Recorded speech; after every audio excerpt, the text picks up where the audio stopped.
امام احمد ابن حنبل رحمہ اللہ، بڑی فیمس سٹوری ہے ان کی. اپنے شہر سے نکلے اور سفر پہ گئے، راستے میں کچھ لیٹ ہو گئے تو ڈیسٹینیشن پہ پہنچنے سے پہلے رات آ گئی، اور وہ مسجد کی کے دروازے کو ناک کیا تو وہاں سے بندہ نکلا تو کہا کہ میں یہاں رہنا چاہتا ہوں.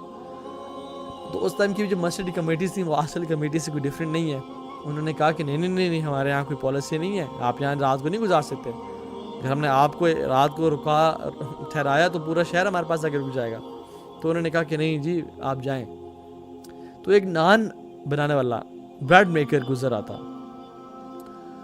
تو اس نے دیکھا کہ بزرگ انسان ہیں، دیکھنے میں بھی اللہ تعالیٰ کے عابد لگ رہے ہیں اور ان پہ چہرے پہ نور کے اثرات ہیں. تو انہوں نے کہا کہ بزرگ آپ میری طرف آ جائیں، میرے گھر میں رہ جائیں، انشاءاللہ کوئی مسئلہ نہیں ہے.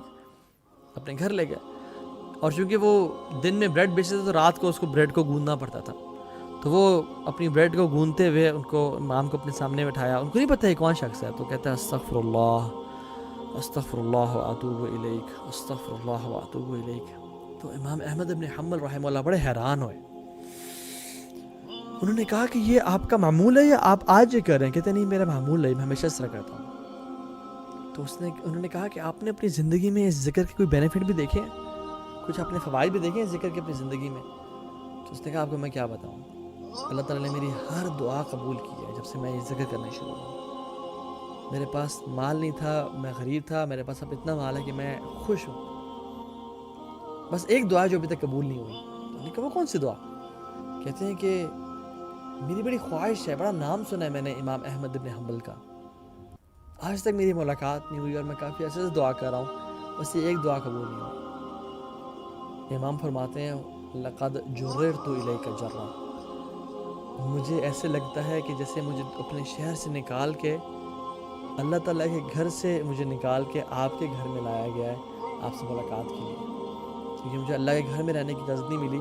آپ کی طرف میں آیا ہوں صرف آپ سے ملاقات کرنے کے لیے، جیسے مجھے گھسیٹ کے فرشتے آپ کے پاس ملاقات کرنے کے لیے لائے ہیں. اس ٹائم میں ٹیلی ویژنس تھے نہیں. اینڈ امام احمد ابن حنبل رحمہ اللہ کون ہے؟ امام اہل سنت والجماعہ. اور کچھ لوگ تو یہ بھی کہتے ہیں کہ although اس اوپینین سے ڈسکری کیا جا سکتا ہے، لیکن جو امام احمد حنبل کا فقہ فالو کرتے ہیں وہ کہتے ہیں کہ ابو بکر صدیق کے بعد رضی اللہ تعالیٰ عنہ کسی شخص نے اگر امت کی خدمت کی تو وہ امام احمد بن حنبل ہے سیکنڈ نمبر پہ. سبحان اللہ، یہ امام اہل سنت والجماعہ ہے. کیونکہ ٹی وی نہیں تھا، آڈیو ویڈیوز نہیں تھی، تو لوگوں نے بڑا سنا تھا ان کے بارے میں، لیکن کسی نے کوئی جانتے نہیں تھا انہیں. سبحان اللہ، اللہ تعالیٰ ان سے ملاقات کرنے کے لیے لے کے کیا وجہ؟ استغفر اللہ رب من کل ذنب واتوب الیہ. جو شخص یہ کہتا ہے استغفر اللہ الذی لا الہ الا هو الحی القیوم واتوب الیہ، اللہ تعالیٰ اس کے تمام گناہ معاف کر دیتے ہیں، چاہے وہ جنگ کے میدان سے پیٹھ پھر کے کیوں نہ بھاگا ہو، اتنا بڑا گناہ بھی کیا ہو اللہ تعالیٰ اس کو معاف کر دیتے ہیں. لیکن دل سے پڑھے، یقین سے پڑھے. ایک اور جو سید الاستغفار ہے، جو شخص صبح پڑھتا ہے اگر وہ شام سے پہلے اس کو موت آ جائے اللہ تعالیٰ اس کو جنت میں جگہ دے دیتے ہیں. اللہ تعالیٰ اس کو جنت کی گارنٹی دیتے ہیں جو شخص سید الاستغفار پڑھتا ہے. وہ کیا ہے؟ اللہم انت ربی لا الہ الا انت خلقتنی، یہ دعا لمبی.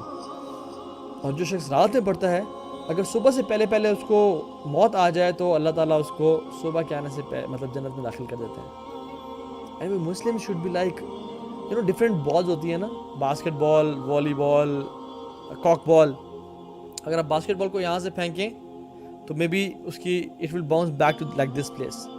آپ والی بال کو پھینکیں تو اس سے مزید کم، کاک بال کو پھینکیں تو اس سے مزید نیچے.